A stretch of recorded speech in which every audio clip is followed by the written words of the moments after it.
ఆచార్య కోవెల సుప్రసన్న గారి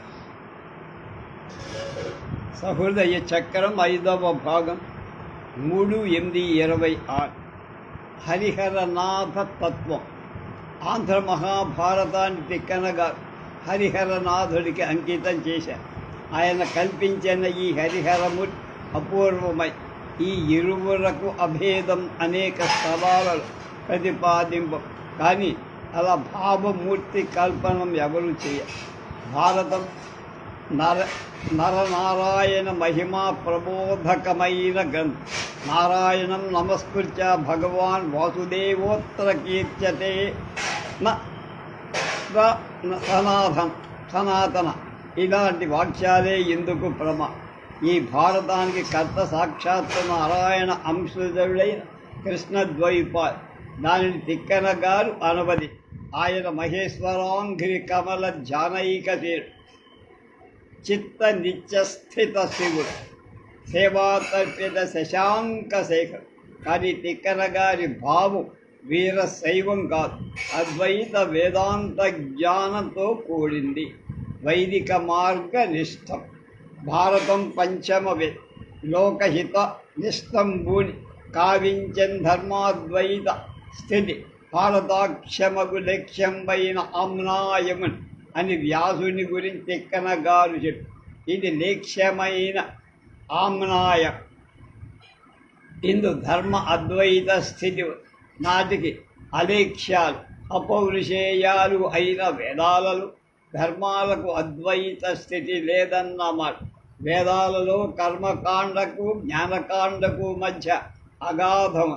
వేదవ్యాసుడి నాటికి ఆ రెండు మార్గాలు వేరువేరు. పూర్వమీమాంసకు ఉత్తరమీమాంసకు పుత్తు పొదలు.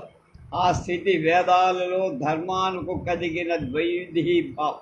అలాంటి స్థితిలో వ్యాసుడు ధర్మాద్వైత ప్రతిపాదకమై భారతాన్ని రచించాడు.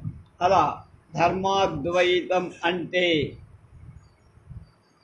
కర్మజ్ఞాన మార్గానికి అద్వైత భావం ప్రతిపాదించడం.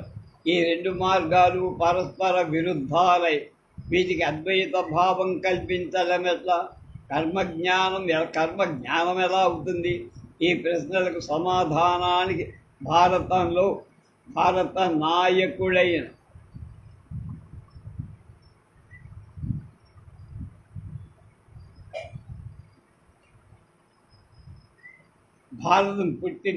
భారతానికి నాయకుడైన ధర్మరాజు కర్మవీరుడు, జ్ఞాన మార్గం తెలిసిన.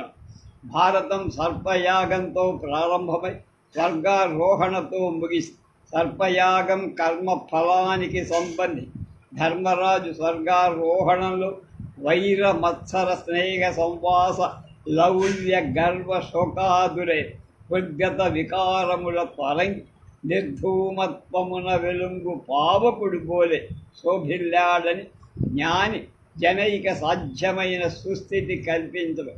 భారతంలోని అన్ని కథలు సర్వ ఉపాఖ్యానం ఈ రీతినే పర్యవసిస్తున్నాయి. స్వకర్మ భ్రష్టుడైన అర్జునుడి కర్మ మార్గం ప్రబోధితుణ్ణి చెయ్యటాన్ని భగవానుడు భగవద్గీతను బోధించాడు. అనేక మహర్షులు సంవాదాలు, జ్ఞాన భక్తి వైరాగ్య యాగ యోగ ప్రతిపాదికాలెన్నో దీనిలో కూర్చబడి ఇవన్నీ కథాసూత్రంలో సంయోజింపం. కథ యొక్క భారతానికి ప్రయోజనాల పేరుకొద్దు సకల ధర్మములు తెలుపట ఒకటిగా చెప్పారు. నన్నయ్య గారు ధర్మతత్వజ్ఞుడు ధర్మశాస్త్రం పని భారత మహిమను వర్ణించడం ప్రారంభించారు. నిర్వచనోత్తర రామాయణ కృతికర్త తాతను గురించి ధర్మాద్వైతమూర్తి అని తిక్కనబడి ఆయన కర్మజ్ఞాన మార్గాల ఐక్యాలకు అభిముఖుడై ఉండాలి. ధర్మమన్న శబ్దానికి ఎన్నో అర్థాలున్నాయి. ధాతు జన్యం కావున ధరించేది అని. ధర్మశ్చ అద్వైత చ ధర్మాద్వైతం అని చెప్పుకున్నప్పుడు ధర్మమనగా లోకాచరణీయమైన ఐహిక వ్యాపారమని, అద్వైతమంటే వేదాంత శాస్త్ర సాధనమని చెప్ప.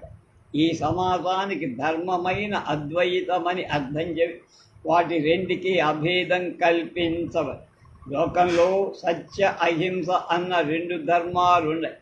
ఒక్కొక్క చోట వాటికి రెండింటికి విరోధం కలుగుతుంది. అప్పుడు వాటి రెండిట్లో ఆశ్రయింప తగినదేదో మనకు తెలియాలి. ఈ రెండును ధర్మంలోనే పర్యవసానం పొంద.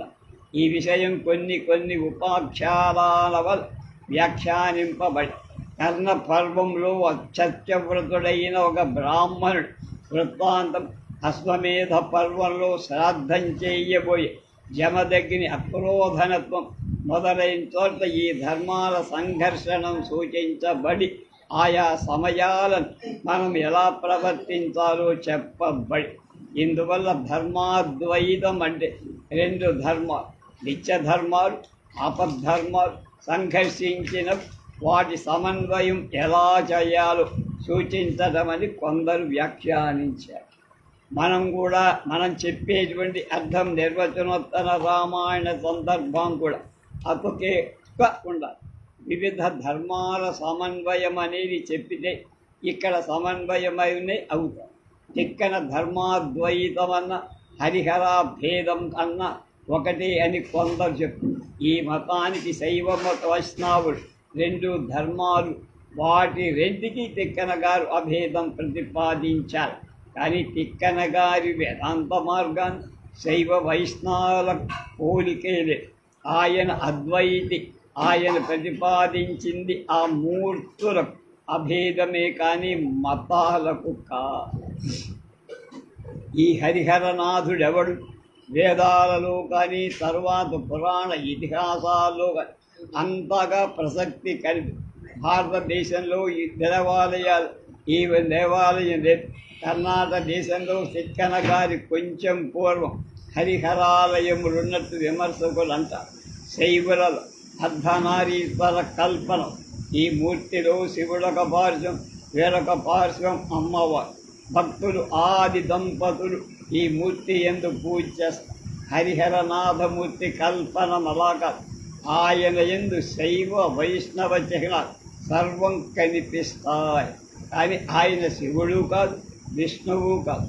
ఈ హరిహరనాథమూర్తి అర్ధనారీశ్వర మూర్తి అనే వ్యాఖ్యానించడానికి వీల్లేకపోలే. విష్ణువుకు పార్వతికి అభేదం చెప్పటం కూడా కలదు. బాణత్వం, వృషభత్వ, అర్ధవకుశ భార్యాత్వం అనేటువంటి శంకర భగవత్పాదుల విషయంలో శివానంద లహరిలో స్పష్టం చేశారు. అర్ధనారీశ్వర మూర్తిలోని పార్వతి స్థానం తిక్కన గారు విష్ణువును ధ్యానించారని చెప్పదు. ఈ మూర్తి శివశక్తి స్వరూపంగా కూడా చెప్పదు. ఈ మూర్తి కేవలం మూర్తి కల్పనమే కానీ ఆ మూర్తులకు పారమార్థికమైన సత్యత్వం లేదు, అద్వైతం. అందుకే శ్రీయన గౌరి నాబలగు చల్వకు చిత్తము పల్లవిం భద్రాయుత మూర్తి అయి హరిహరంబగు రూపముదాని విష్ణు రూపాయ నమశివాయ అని పలికెడు భక్తజనం. వైదిక ఛాయిత చిత్స మెచ్చు పరతత్వము కొంచెద ఇష్టసిద్ధికి అని భారతం ప్రారంభించడం. ఇక్కడ కొంచేది పరతత్వాన్ని, శివుణ్ణి కాదు, విష్ణువుని. ఈ పరతత్వం హరిహరమైన రూపం తాజు. అది భక్తుల వైదిక మార్గ నిష్ఠ చేస్తుంది. ఈ రూపం తాల్చడం భక్త జనాల మీద ఛాయిత కల్పించడం. భక్త జనాలకు ఆయన భద్రాయుధ శ్రీయన గౌరినా బరుగు చల్వకు చిత్తము పల్లవింపజేసి ఆమె పేరు శ్రీ అని, గౌరి. భక్తులు విష్ణు రూపాయ నమశివాయ అంట. విష్ణు రూపం తాల్చిన శివుడికి నమస్కారం అని అర్థం చెప్పదు. అప్పుడు రూపంలో విష్ణు భావమే కానీ శైవ భావం. ఇందు తిక్కన గారి వేదాంత మార్గం విస్పష్టం చేశారు. ఈ పద్యం తర్వాతని ఆయన అని సకల బ్రహ్మ ప్రార్థనంబు చేసి అన్నారు. అంటే ఇక్కడ సకల శబ్దానికి సామాన్యమైన సర్వం అని అర్థం చెప్పటానికి వీలు. ఇది ఇక్కడ అతక నిర్విశేషమైన బ్రహ్మానికి సకలం అన్న విశేషణం సార్థకమై ఉండాలి. అది సకలం ఆ కళ నాద బిందు కళలోనిది. ఇక్కడ కళ అనగా చిత్కళ, పరమేశ్వర చైతన్య స్వరూపం. ఈ హరిహరనాథుడు పరమేశ్వరుని అచ్చమైన స్వరూపంగా ఆయన యొక్క ఉపాధి విశేష చిత్కల యొక్క ఒక అభివ్యక్తి హరిహరంబగు రూపము తాల్చిన పరతత్వమన్న అదే అర్థం. ఈ కళా ప్రశంస ఆదిశంకర్ శివానంద లహరి మొదట కళాభ్యాం చూడాలంకుత శశి కళాభ్యాం అన్నతో చేశారు. ఈ స్థుతి శివులను గురించారు. ఈ కళాభావన లేకపోతే మూర్తి యొక్క అభివ్యక్తి లేదు. హరిహర మూర్తికి అర్ధనారీశ్వర మూర్తికి భేదం లేదనుకుంటే ఈ ప్రశంస ఈ మూర్తి కల్పన ఇక్కడ శ్రీ శంకరుల నుండి వచ్చింది సంక్రమించిందని చెప్పారు. వేదాలందు ప్రస్తావింపబడని ఈ మూర్తి విశేషం ధ్యానించడంలో వైదిక భావం ఏముందని చారిత్రకంగా ఈ మూర్తి కల్పన తిక్కన గారి చేతనే ప్రారంభింపబడకపోయిన ఆ మూర్తికి తిక్కన చేసిన వ్యాఖ్యానం మాత్రం ఆయనదే. ఆయన కల్పించిన మూర్తిలో కొంత వైశిష్ట్యం కలదే. ఈ మూర్తి యొక్క ప్రస్తావన వైదికం కాకపోయిన దీనికి అంతరమైన భావమూలం వైదికమన్నమ. ఏకం సద్విప్రా బహుధా వదన్ మొదలైన శృతులు శివాయ విష్ణురూపాయ శివరూపాయ విష్ణవే మొదలైన తరువాతి ప్రమాణం ఈ భావన యొక్క ప్రాచీనత సాగుతుంది. భారతంలోని శివ విష్ణువులకు అభేదం సాధించే ఉపాఖ్యానాలు అసలు అద్వైతంలో ఏదైనా మూర్తి కూడా పరబ్రహ్మావిష్కారమే కలదు. పారమార్థికం గలవాడి మధ్య భేదం ఉండటానికి వీలు. సర్వదేవ నమస్కార కేశవం ప్రతి గచ్చతి అన్నట్టు సర్వ ఉపాసన పరబ్రహ్మారాధనలో ఐక్యం చెందుతుంది. తిక్కన గారి మూర్తి కల్పన లౌకికమైన అభేదాన్ని ప్రతిపాదించడానికే చేసినట్టు మనం భావించడానికి వీలు. ఆయన మోక్షాన్ని జన్మాంతర దుఃఖములు తొలగునట్టుగా చేసి కృతార్థు చేయవి ఆయన సర్వేశ్వరుణ్ణి కోరారు. ఆనాడు శైవ వైష్ణవాలు ప్రబలమైన పోరాటం జరుగుతుంది. ఇక్కడ శాంతికాముకుడై హరిహరాద్వైతాన్ని అభ్యసించాడు అని యథార్థంగా అందులో అన్నమాట యథార్థం కాకపో. వీరశైవ విజృంభణం ఆనాడు దేశంలో ఉన్నది మాట నిజం. మిగిలిన భటులందరిలో వాళ్ళకి సామాన్యమైన విరోధం ఉండనేవి. జైనులతో విరోధం ఉన్నది. ఇది చారిత్ర. పల్నాటి వీర యుద్ధానికి శైవ వైష్ణవ విరోధం కారణమని కొందరంట. కానీ దానికి సంపూర్ణమైన ప్రాధాన్యం ఇవ్వాల్సిన అవసరం లేదు. రామానుజుల మతం ప్రతిష్టాపించి 100 సంవత్సరాలు దాటి తెలుగుది. అప్పటికది విరివిగా వ్యాపించలేదు కూడా. అది మత సహనంతో దేశోద్బోధనం చెందిన కల్పనగా ఈ ఫలం తిక్కన ఆనుషికంగా ఉండేది అనటానికి అభ్యంతరం ఉండక్క.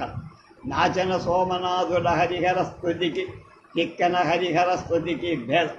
వారిది కేవలం మూర్తి వర్ణన పర్యవసాయం. తిక్కనలో అది ప్రాధాన్యం వహింప ఆయన సర్వతత్వభావాన్ని వ్యాఖ్యానించడంలో సంగమి పరివాదాస్పద మోదఖేద మదిరాపానంబురన్మత్తులై వంటి ఉపన్యాసాల వంటి పద్యాలు తిక్కన గారిలో ఉండవు. భారతం వంటి బృహత్ గ్రంథం ఆయన ఎక్కడా చేసే అవకాశం లేకుండానని చెప్పదు. అది ఆయన అద్వైత సాధనలో ఒక మెట్టు. మహితుడైన జీవుడు సంసారం తనకు తాను కల్పించుకొని దానిలో కొట్టుకుంటూ చివరికి జ్ఞానియై సోహం భావాన్ని పెంచుకొని తన్ను తాను తెలుసుకున్నంతని మాయపర విచ్చుకోగా తాను బ్రహ్మంగా తెలుసుకోవడం అద్వైతంలోని మోక్షం. దీనికి కర్మం భక్తి జ్ఞానాలన్నది సాధన దశ. కర్మదశలో నిత్య నైమిత్తిక కర్మ జ్యోతిష్ఠోమా యాగ తన్నిర్వహణ వలన చిత్త పారిశుధ్య ఫలం. భక్తి దశలో ఒక మూర్తిలో పరబ్రహ్మను భావించి ఆ మూర్తిని ఆరాధించడం. జ్ఞాన దశలో నిరాకారుడు నిర్గుణుడు నిరంజనుడు సచ్చిదానంద పరమ ఆత్మకుడైన పరబ్రహ్మం భావించుట. ఇవి దశల ప్రకారం జరిగాయి. పారమార్థికంగా ఈ 3 దశలు జ్ఞానంలో పర్యవసిస్తాయి. విశిష్టాద్వైతంలో కర్మ జ్ఞాన భక్తి మార్గాలు. ఇక్కడ భక్తి చివర శృతి శిఖరి విధిస్తే బ్రహ్మణి శ్రీనివాస మనువనతు ధరత్మిన్ సేవుషి భక్తి రూప అని రామానుజుడు భక్తి యొక్క ఔన్నత్య స్థాయి. శ్రీమన్నారాయణుడి నివ్యాజమైన కరుణా కటాక్షం వల్ల జీవుడు జ్ఞాని అయి భక్తుడై మోక్షాన్ని పొంది. ఆళ్వారుల చరిత్రం ఈ విషయాన్ని నిరూపి. వీరశైవంలో భక్తికే అధిక ప్రాధాన్యం. కర్మ జ్ఞాన భక్తి సోపానాలు క్రమంగా అధిరోహింపవచ్చు. కర్మ భక్తి జ్ఞానాలను క్రమంగా అధిరోహించట ఇంత సులభమైన విషయం కాదు. భక్తి దశలో భక్తుని యందు నెలకొన్న సాకారుడైన పరమేశ్వరుడు తన ఆకారాన్ని వదిలి నిరాకారంగా ప్రత్యక్షమవడం సర్వస్వలభమైన విషయం కాదు. మనసులో లోతులలో నిండుకొన్న మూర్తి మాధుర్యం జన్మలుగా భావన చేసి సంతరించుక ఆ మాధుర్య సరస్ ఆనందంగా పర్యవసించాలి. శ్రీరామకృష్ణ పరమహంస మొదలైన వారు ఈ మార్గం సిద్ధి పొందట బహు కఠోర సాధనం చెయ్యాలి. ఇలాంటి స్థితిలో శంకరుడు మొదలైన బహుమూర్తుల పరబ్రహ్మ భావన చేసిరి. అదొక పదం. ఈ మార్గంలో మరొక సోపానం నిర్మించిన వాడు తిక్కన.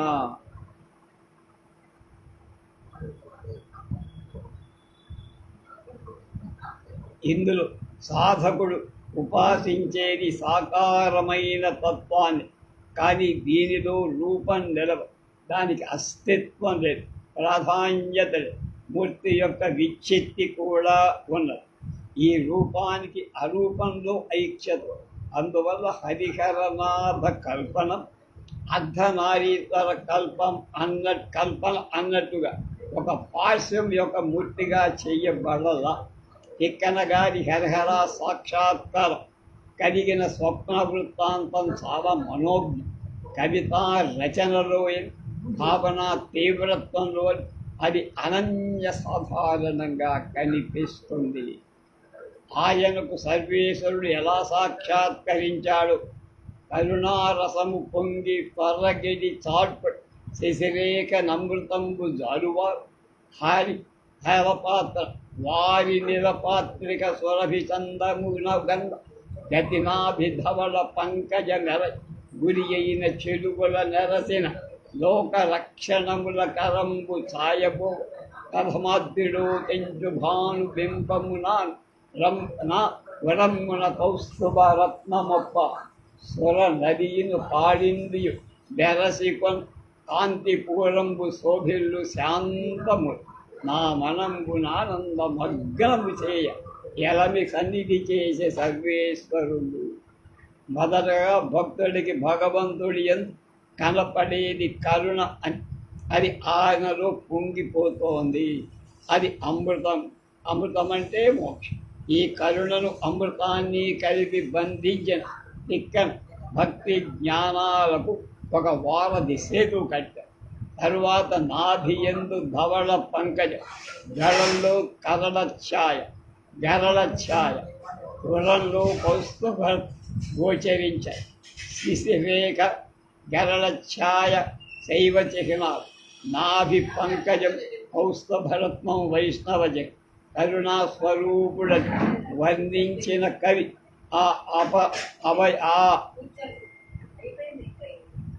ఆయనలో సర్వ సృష్టి మూలకత్వం అంటే సృష్టి స్థితి లయాధికారాన్ని స్థాపి నాభిలోని పంకజం బ్రహ్మ కారణం అంటే సృష్టికి ప్రతీక. గరళ చిహ్నం లోకరక్షణ చిహ్నమని వ్యాఖ్యాని లోకాల యొక్క స్థితిని శివుని గళవాకరణం కాదు. ఇందు స్థిత్యధికారం స్థాపనం కౌస్తుభరత్నాన్ని ఉదయించున్న సూర్యుడితో పోల్చి చెప్పాడు. ఉదయించే సూర్యుడు సృష్టికి ప్రతీకే కదా.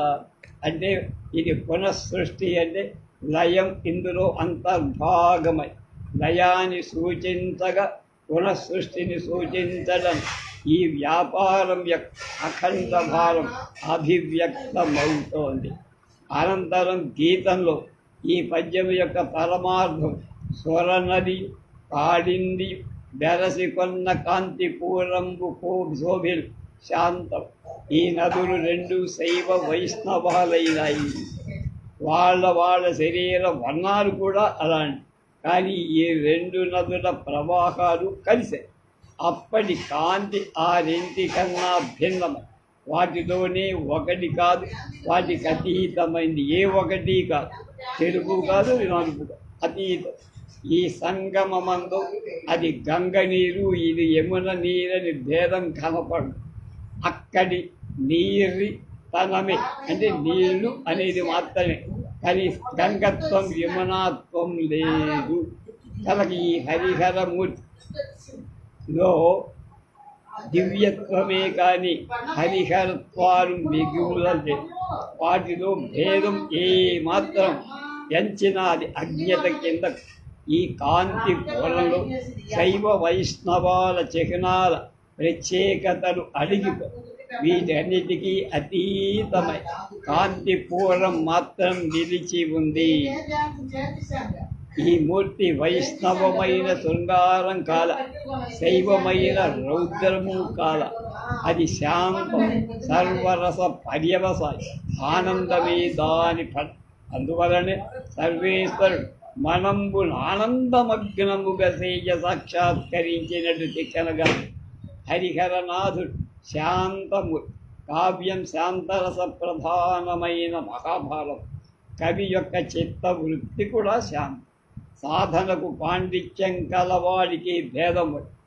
సాధకుడి వాక్కులు అతని అనుభవ విస్పష్టాలుగా, వాటి వాక్కులు సూటిగా తాత్వికమైన అనుభూతిని ఆవిష్కరించి హరిహరనాథుని సాక్షాత్కారమైన పద్యాన్ని మళ్ళా మళ్ళా మళ్ళా భావన చేసి యోగశాస్త్ర సంబంధమే రహస్యాలన్నీ బయటపడి ఈ శరీరంలో షట్చక్రాలు సహస్రారం ఉంది. పాఠకుడు కొండలిని మేల్కొని సుషుమ్నా నాడి ద్వారా సహస్రారానికి దారి తీసుకొని పోతాం. ఈ కొండలి అక్కడ సతతం జారుతుండే మధు బిందువుల ఆస్వాదిస్తూ ఆత్మానందం పొంది కరుణారసము పొంగి త్వరగెడు చాటుకుడు శశిరేఖ నమృతంబు జారువ అంటే ఈ అర్థమే వ్యంజితమైంది. అశ్వమేధ పర్వం చివర స్మయ వికజ మహాబ్జస్వైరమధ్వి ధారోదయమయ మధురాత్మా దర్శిత ఆనందవర్తుమా అన్నప్పుడు మహాబ్జమన్న సహస్రారమే. సహస్రారంలో అమ అనే 16వ కళ ఉంటుందని చెబుతారు.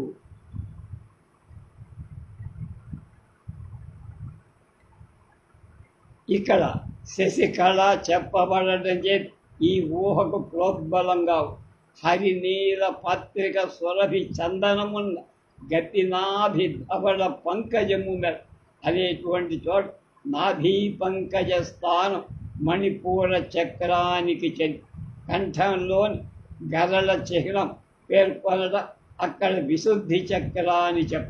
ఈ స్థానం ఆకాశ సంబంధమే. అందువల్ల నైల్యం కూడా సామాన్యమే. నీలితలం వక్షస్థలం అనాహత చక్రస్థ. ఈ చక్రం యొక్క కర్ణికలలో సూర్యుడు.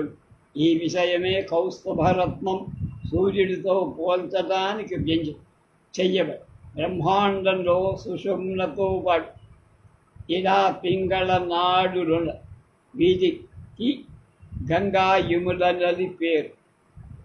సుషుమ్నకు సరస్వతి అన్న పేరు. ఈ 3 నదులు భ్రూ మధ్యంలో కలుస్తాయి. దీనే త్రివేణి సంగమం అంట. ఇది ఆజ్ఞాచక్రస్థ. ఇదే స్వరనది కాలింది బెరసికొన్న కాంతి పూలంబులొల్ల శోభిల్లు శాంతిమూర్తి అనటం సూచించడం. ఇక్కడ మూలాధార స్వాధిష్టాన సూచితాలు కాలేదా అని శేషన్యాయం అని చెప్పబడ్డ భావించాలి. త్రియుగ కమల వీధీదీప్త సంచార లీల అశ్వమీ చెవల అన్నతో ఈ షట్చక్ర కమల విషయం వాచ్యం చెయ్యనే చెయ్యబడి ఈ యోగ భావం ఊహించట కారణం తిక్కన గారు పేర్కొన్న చిహ్నాలన్నీ హరిహర రూపం సమన్వేషములో ఉన్నత స్థానీయం అయ్య పరమమై వేదాంత భావ పరిణతి కలవాడవటం చేత తిక్కన భావుడు మహానుభావు ఈ దృశ్యంబగు ప్రబంధంబు దేవ సన్నిధిని ప్రశంసించుడై ఒక్క ఆరాధనా విశేషంబుగా భావించి ఇదొక పూజామార్గం కవితా రచనం ఇంత ఉత్కృష్టంగా భావించే వాళ్ళలో చాలా కొద్ది మంది అది తిక్కన అందులో అగ్రేసరుడు అంటే కవితా మార్గాన్ని పూజగా మార్చాడు ఆయన. తిక్కన హరిహరనాథుని గురించిన రచన పద్యాలు చాలా ఉన్నాయి. మొదటి పద్యాలు షష్ట్యంత్యాలు ఆశ్వాసాధ్యాలు మొత్తం 200 పద్యాలు. వీటన్నిటిలో పద్యాలు ఆయన వేదాంత పరిజ్ఞానాన్ని తెలుపుతాయి. వ్యాసుడి ఎడల ఉన్న భక్తి విశేషాన్నే చెప్తారు. యోగ శాస్త్రంలో ఆయనకున్న పాండిత్యం చెబుతారు. సాంఖ్య దార్శనికతను సాగుతారు. ఈ ఎంతటి భక్తుడో ఆయన చెప్తోంది. శ్రీమస్తిమాలాం ఇత్యాది శ్లోకం తిక్కనలోని ఈ భావమూలానికి మూలంగా చెప్పు. ఆనాడు హరిహరమూర్తి కల్పనం చేయబడి ఉండకపో కేవలం పరమేశ్వరుడు ఆ మూర్తి విశేషములో భావన చేస్తున్నారు. సస్యంతాల రచన రూపోత్తరంగా ఉన్నది.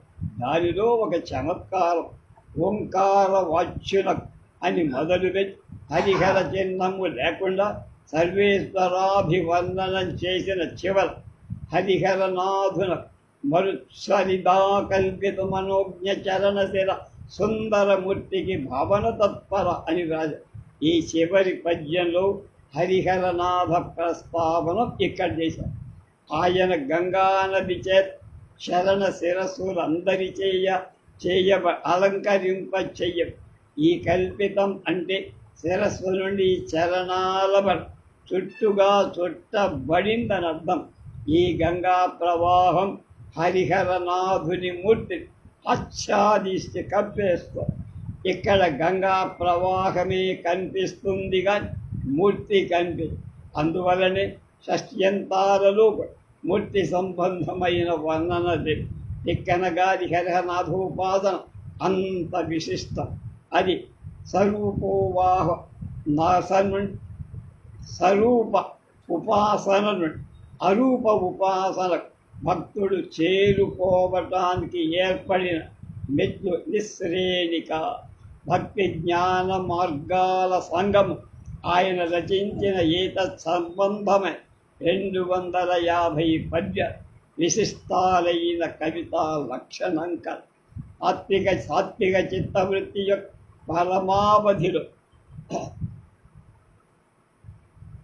పరమావధినందుకున్న మహాకవి ఈ పద్యాల రచనలు మిగిలిన భారతం కన్నా ఉదాత్తమైన స్థితిలో దీన్ని రచించారు.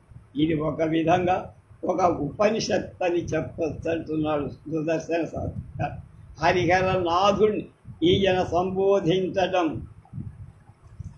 అంతర్యాగ పరిపాక రూప్ భక్త జనామృత్ సరసీ స్వరూప అన్నవి చాలా మధురమైన భావం. తిక్కన గారి తరువాత అతన్ని అనుసరించిన హరిహరనాథోపాసకుడు ఇంత ఉదాత్త స్థితి చూపలేదు, పొందలేదు. వారి ఒక విధమైన స్వరూపోపాసన, రూప ఉపాసమే. ఈయన రూపానికి మించిన ఉపాసన. రుక్మిణీ కళ్యాణం దివ్య చైతన్య పార్శ్వం అందులో ఏముందో. రుక్మిణీ కళ్యాణం ఆంధ్ర మహాభాగవతంలో ప్రముఖ ఘట్. నాటి నుండి నేటి వరకు విపుల పఠన పాఠశాల భాగము. రుక్మిణీ కళ్యాణంలో ఉన్న కళ్యాణ శబ్దం విలక్షణమైనది. కథారంభంలో పరీక్షిత్ శకుని ప్రశ్నిస్తూ కళ్యాణాత్మకమైన విష్ణు కథలు ఆకర్ణించుతున్ముక్తుడైన మొదలే.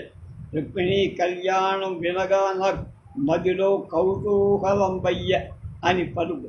ఈ కళ్యాణ శబ్దం యాదృచ్ఛికమా లేక సాభిప్రాయమా అని తెలుసుకో. మహాభారత దశమ స్కంధం హృదయం అంటే భాగవతాన్ని, దానికి రుక్మిణీ కథ, రుక్మిణీ కళ్యాణ గాథ ఆత్మ అనొచ్చు. అందువలనే దీనిలోని కథ కళ్యాణాత్మకాలు కావు.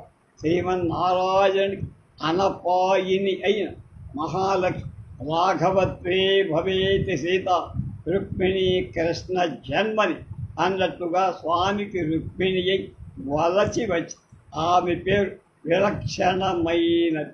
రుక్మిణి అనగా స్వర్ణమయమైంది అనే అర్థం. రుక్కు అంటే బంగారం కనుక కళ్యాణ శబ్దానికి బంగారం అని పేరు. కావున ఆమె శ్రీ సూక్తం పేర్కొన్నట్లు హిరణ్మయీ. పోతన భాగవత ప్రారంభంలో ఇష్టదేవతా స్తుతి చేస్తూ హరికిన్ పట్టబుది పుణ్యముల ప్రోవర్ధం పెన్నిక్క చందురు తోబుట్ భారతీ గిరిసుతల్ పోనాడు పూబోన్ తామరలందుండెడి ముద్దర జగముల్ మండించు నిర్లా భాసురతం దేములు వాపు తల్లి సిరియుచ్చు నిత్య కళ్యాణముల్ అన్నారు అని మహాలక్ష్మి ప్రార్థన. దశమ స్కంధంలోని కళ్యాణ శబ్దం దీనికి అన్వయిస్తే ఆమె నిత్య కళ్యాణదాయిని అంటే మంచి చేస్తుంది. ఇంకా కొంచెం ఆలోచిస్తే ఈ నిత్య కళ్యాణ శబ్దం పూర్వ ఆమ్నాయంలో మహామంత్రమై బాలా త్రిపుర సుందరి ధ్యాన శ్లోకంలోనే ఉందట. అరుణ కిరణజాలై అంచితాశ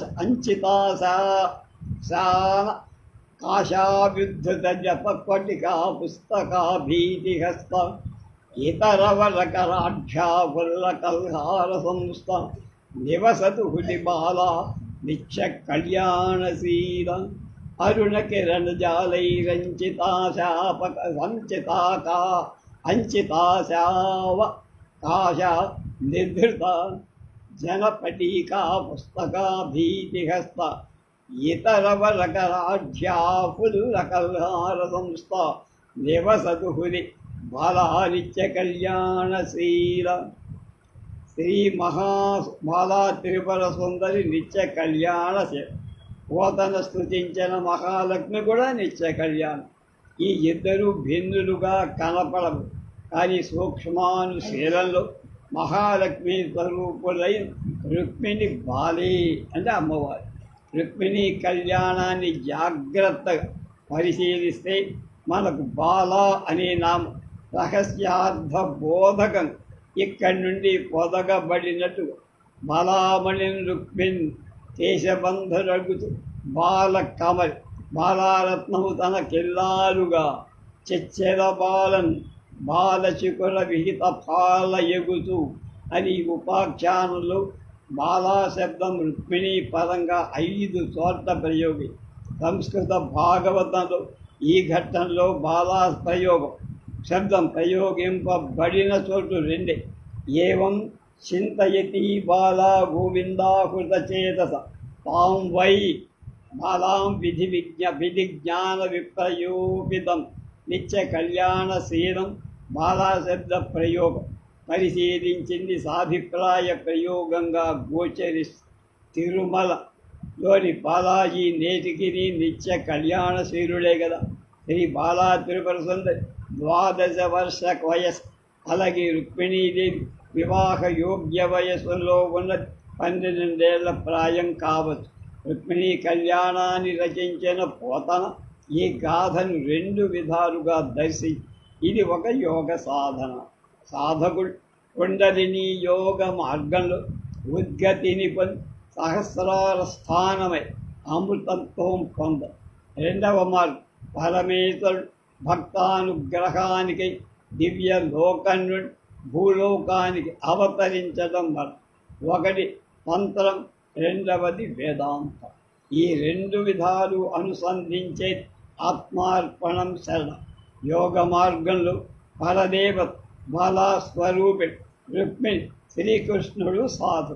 2వ మార్గంలో కృష్ణుడు పరమేశ్వరుడు రుక్మిణి భక్తుల సాధకులు దివ్య చైతన్యం ఆరోహణావరోహణ ఈ ఉపాఖ్యానమంతా అంతర్నిహితమై ఉన్నాయి.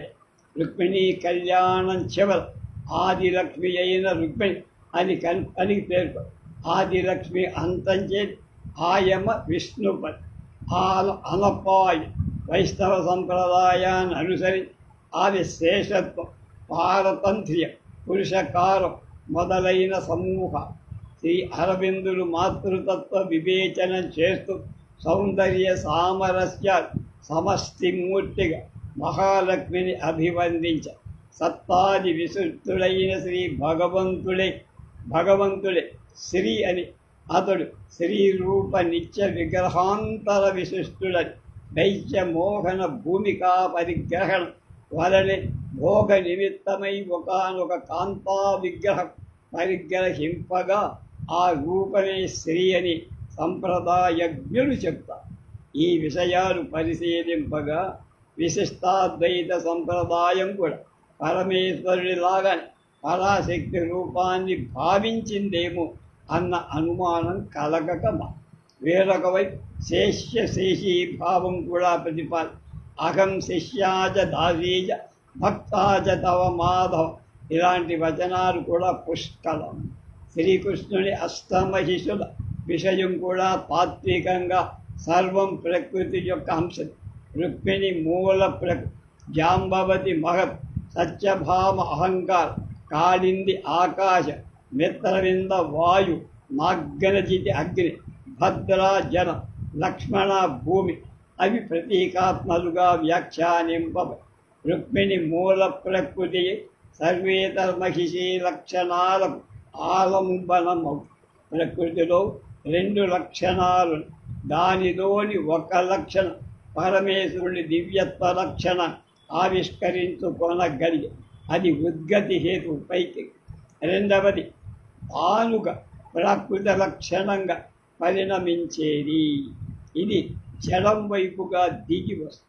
మూల ప్రకృతి దివ్య లక్షణ తదితర ప్రకృతి రెండవ లక్షణాన్ని జడ ప్రకృతి వ్యక్తి. అందువల్ల పరమేశ్వరుడు జీవులతో లీలానందం అనుభవించడానికి మూల ప్రకృతికి దిగి వచ్చిన లాభం లేదు. గోపికలతో లీలాసుఖంలో పరమాత్ముడు దిగి రావడం తగిన స్థితి ఇంకా అపరాకృతి పొందరు. అందువల్ల కృష్ణావతారానికి ముందుగా యోగమాయ అవతరించాల్సి వచ్చి ఆ యోగమాయ సర్వకామన అమరేశ్వరి. ఆమె దుర్గాది ద్వాదశ నామాలు ఈ మాయనే గోపికలు కాత్యాయని రూపంలో అర్చన చేశారు. ధనుర్మాసంలో రుక్మిణీదేవి జీవభావాన్ని కృష్ణ ఉపాసనం చేసినప్పుడు ఈ యోగమాయనే ఉపాసించినట్టు భాగవతం. మూల ప్రకృతి అయిన రుక్మిణి వల్ల శ్రీకృష్ణుడు ప్రకృత్యావపదం దాటి రాకపోయా. ఆమె వల్ల ప్రద్యుమ్నుడు, అతని వలన అనిరుద్ధులు కలిగారు. వీరు వ్యూహాధిష్ఠుతలైన వాసుదేవ మూర్తులే. సత్యభామాదుల సంతతి అలాంటిది కాదు.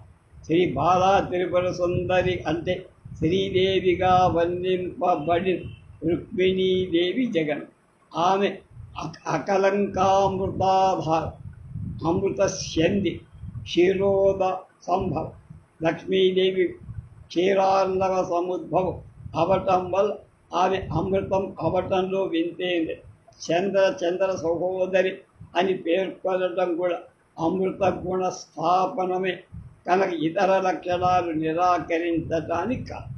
రుక్మిణీ కళ్యాణం భాగవతంలోని ఉపాఖ్యానమే అయినా పోతన దాన్ని అత్యంత కావ్యంలాగా తీర్చిదిద్ది కావ్యారంభం గగనాథుండమరెందు గెలిచి సుధమున్ గైకొన్న చందంబున జగతీనాథుడు చైద్యపక్షజరుడై సర్వాదురం గెలిచి భద్రగుడి శక్తిని వరించ భీష్మక సుతన్ రాజీవ గంధిన్ రమా భగవచ్చంశ భవన్ మహాగుణమణిన్ బాలామణిన్ రుక్మిణి. మేము 9వ క్లాసులోనో 10వ క్లాసులో ఈ పద్యాలు మాకున్నాం.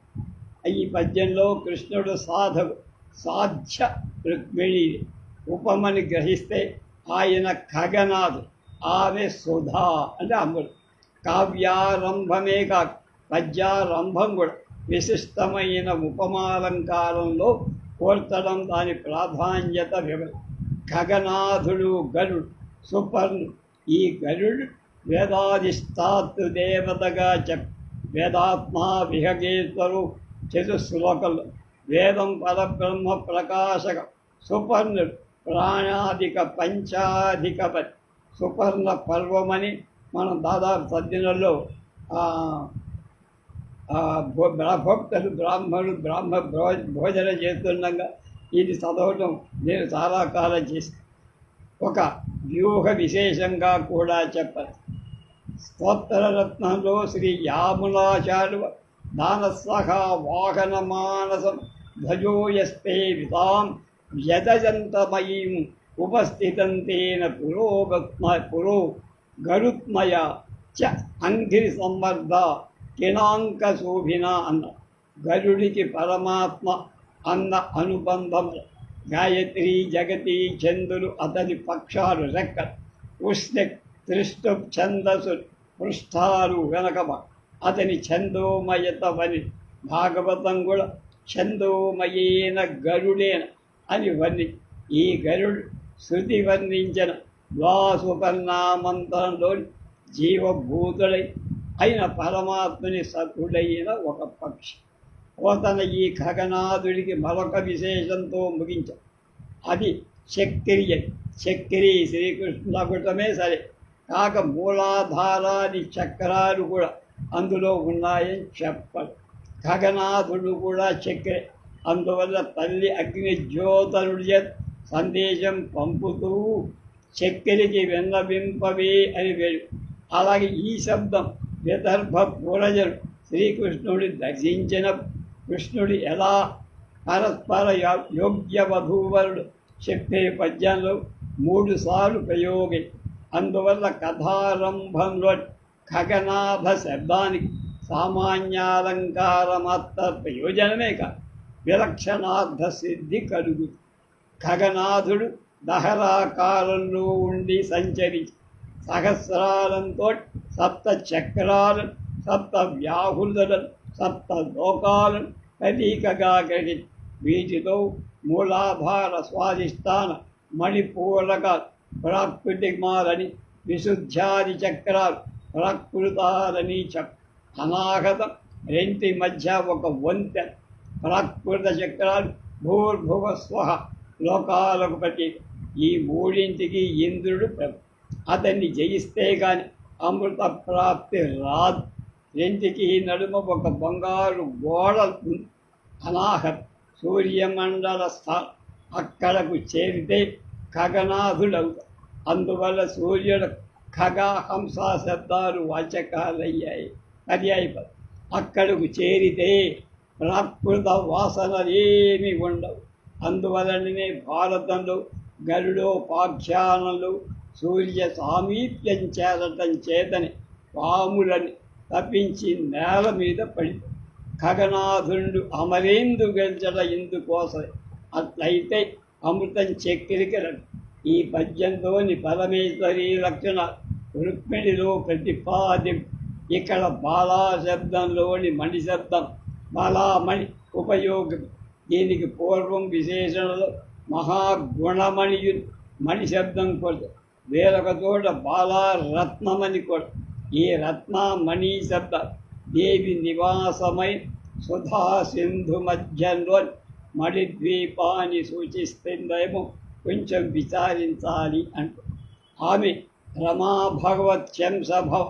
ఇక్కడ భగవత్ శబ్దం షాడ్గుణ్యైశ్వర్యాలు సూచిస్తూ ఆమెలోని జగజ్జననీ తత్వాన్ని ప్రతి. రుక్మిణీదేవి కవి బాలా త్రిపుర సుందరితో అభిన్నంగా తేడా లేకుండా భావించడం వేరొక.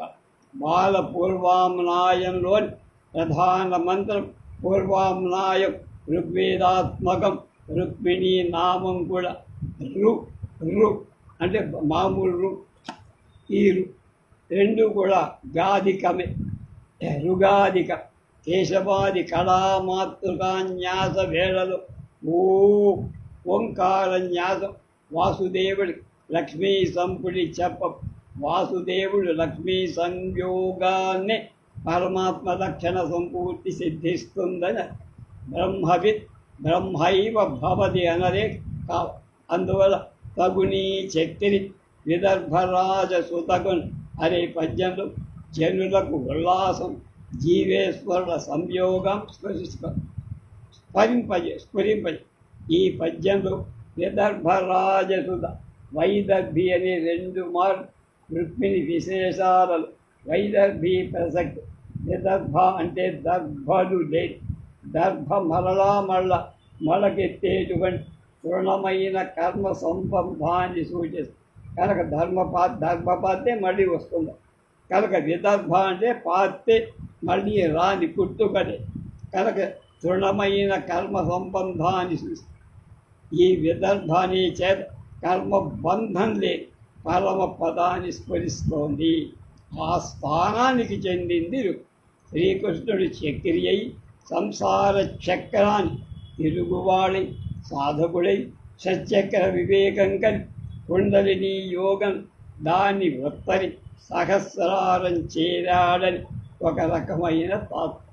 ఈ ఉపాఖ్యాన రుక్మిణి యవ్వనాన్ని వర్ణించిన పద్యం చాలా శ్రీకృష్ణుడిలో రుక్మిణీ గత ప్రేమ వృద్ధితో ఆమె యవ్వన వృద్ధి సూచింపబడింది అని ఒక విచిత్రమైన సాధకుడై శ్రీకృష్ణుడు యోగ పురోగతి పరాదేవత అనుగ్రహంతో ఎలా కొనసాగింది ఈ పద్యం సూచిస్తుంది. దేవాకీసుతు కోర్కె తీగడు వీడ కుండలిని మేలుకో ముడుచుకున్న కుండలి శక్తిగా ఉత్థానం చెయ్య కమలనాభుని చిత్త కమలంబు వికసి. ఇక్కడ మణిపురం అనాహతం సూచ మధు విరోధికిలోన మదనాగ్ని పడసూపు పంటలు రుద్రగ్రంథి భేదం కలప కమలనాభుని చిత్ర కమలంబు వికసింప కాంతి ఇంటికి ముఖ కమలము లక్ష్మీ సహస్ర నామాలు భూమధ్యే భాస్కరాకార అనే వర్ణనాన్ని అనుసరించి భూమధ్యంలోని ఉజ్జద్భాను సహస్ర కాంతివల్ అతని చిత్తం కమలం వికసి చిత్త కమలం చిత్తమనే మనస్సు అనే కమలం వికసించిందని జలజాక్షి మధ్యంబు సన్నమై అనే చోట జలజాలు అంటే చక్షుల నడిమి భాగం, జలజాలు అంటే కళ్ళ నడిమి భాగం ఆజ్ఞాచక్ర మధ్యస్థానం ఉపాస్యోపాసకుల సమావేశం శాస్త్రంలో. అందువల్ల ఆజ్ఞాచక్ర మధ్య భాగం సన్నగా సూక్ష్మమై బిందు రూపంగా ఏకీభవించిందని కవి హృదయం. ఆజ్ఞాచక్రం తరించిన మీద ఆమె బాలా త్రిపుర సుందరి. ఆమె నెలత అంటే నెల చంద్ర కళను ధరించి రుక్మిణీ దేవతను పరాదేవతగా నిరూపించిన మరొక ఘట్ట ఆమె దుర్గ గుడిన బయటికి వచ్చేసరి అందులో కేశాది పాదాంత వర్ణన అంటే పైనుంచి కింద ఈ భావం బలం. కొన్ని 2 విశేష మేఘమండలము నుండి నిర్గమించిన మెరుపు తీగలాగా ఉన్నదని, మృగధర మండలంబు వినిర్గమించిన మృగంలాగా ఉన్నది. నీల తోయద మధ్యస్థా విద్యుల్లేఖే భాస్వరి భేద విద్యుల్లేఖేన భాస్వర అనేటువంటి శృతి తటిల్లేఖా తన్వీం అన్య సౌందర్య లహరిలో మొదటి విశేషం పరతత్వ ప్రతిపాదకాలుగా. 2వ విశేషణం చాలా అరుదై. రుక్మిణీదేవి మృగధర మండలం నుండి వెలువడి మృగంలాగా చంద్రమండలం శ్రీచక్రమే అని దాని నుండి వినిర్గమించే అమృత నిశ్యందమని సంప్రదాయం. అందువలనే షడాధార విద్య చంద్ర విద్యగా చెప్పు. లలితా సహస్రనామం ఆమె చంద్ర విద్య అని, చంద్రమండల మధ్యం అని మృగం అంటంచే వెడక తగింది. దేనికోసం వెతుకుతామో అది మృగం. సాధకుడి చేత్ అని తాత్పర్యం. తర్వాత 3 విశేషణాలు. మొదట జగన్మోహినియే నారాయణిగా, క్షీరార్ణవ ఉద్భవయే మహాలక్ష్మి అని యోగుల మనస్సులలో సంచరి పరమహంసగా భావదృష్టికి కనపడి, తర్వాత రుక్మిణీదేవి వర్ణ లలితా సహస్రనామాలు దేవీ వర్ణన. పోతన్న శ్రీ విద్య సంబంధం ఎంతవరకు తెలియటం చారిత్రక ఆధారాలు లేవు. కానీ ధోని నరసింహశాస్త్రి పోతన గోపాల సుందరి మంత్రోపాసకుడని వారి కవిత్వద్వయం అన్న నవలలో చెప్పారు. ఈ రచయిత 14-10-1969 రాసిన లేఖలో ఈ మంత్రం గురించి చెప్పారు.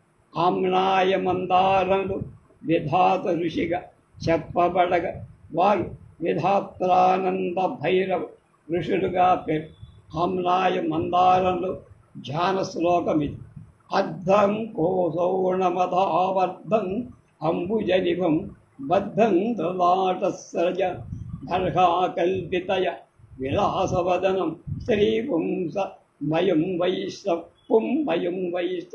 హస్తైరాదృత వేణునాళసుడి సత్పౌ శేక్షు ఇక్షుచాపాశుగం సత్పచ్చద్భుత వస్తద్భుతమద్దుకేహి సదా శ్రీకృష్ణ రూపాత్మక. ధోని నరసింహశాస్త్రి గారు రాసి పంపే ధ్యాన శ్లోకం వేరుగా శ్రీరాంబోధి కల్ప ద్రుమపసన విరసద్రత్నయుగ్మండ పాతజ్యోతత్ శ్రీపీఠ సంస్థం కరధుత జలదాక్షి క్షాపాంకుశేషు పాశ వీరాం సువేణుం దధతమ నసి అనివేశ శోభితం రక్తకాంతాద్యోయి గోపాలమీశం విధిముఖ విబుధైరిజ్యమానం. మొదటి ధ్యాన శ్లోకం స్త్రీ పురుష రూపంగా, రెండవది ధ్యానం గోపాలుడి గురించి.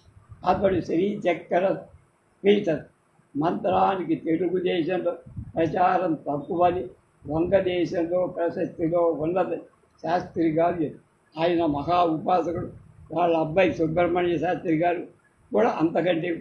రుక్మిణి కళ్యాణంలో కృష్ణదేవీ తత్వ సమావేశ పరిశీలింపగా ఇది సత్య దూరం కాదని భాగవతావతారాలికలు నందాంగనాడింభకుడు శ్రీకృష్ణుని పరతత్వముగా ప్రార్థించడం వేరొక వైపు ముగురమ్మ మూల పుటమ్మగా దుర్గ కవిత్వ పటుత్వ సంపదలు కొలవడు కలప. ఉత్కటమైన కృష్ణ భక్తి అంతరమైన శక్తి ఉపాసకుడు అయినటువంటి వాడు ఈ కవి 2 మార్గాలు సమన్వయించుకొని ఉండటంలో విప్రతిపత్తి లేదంటే భేదం.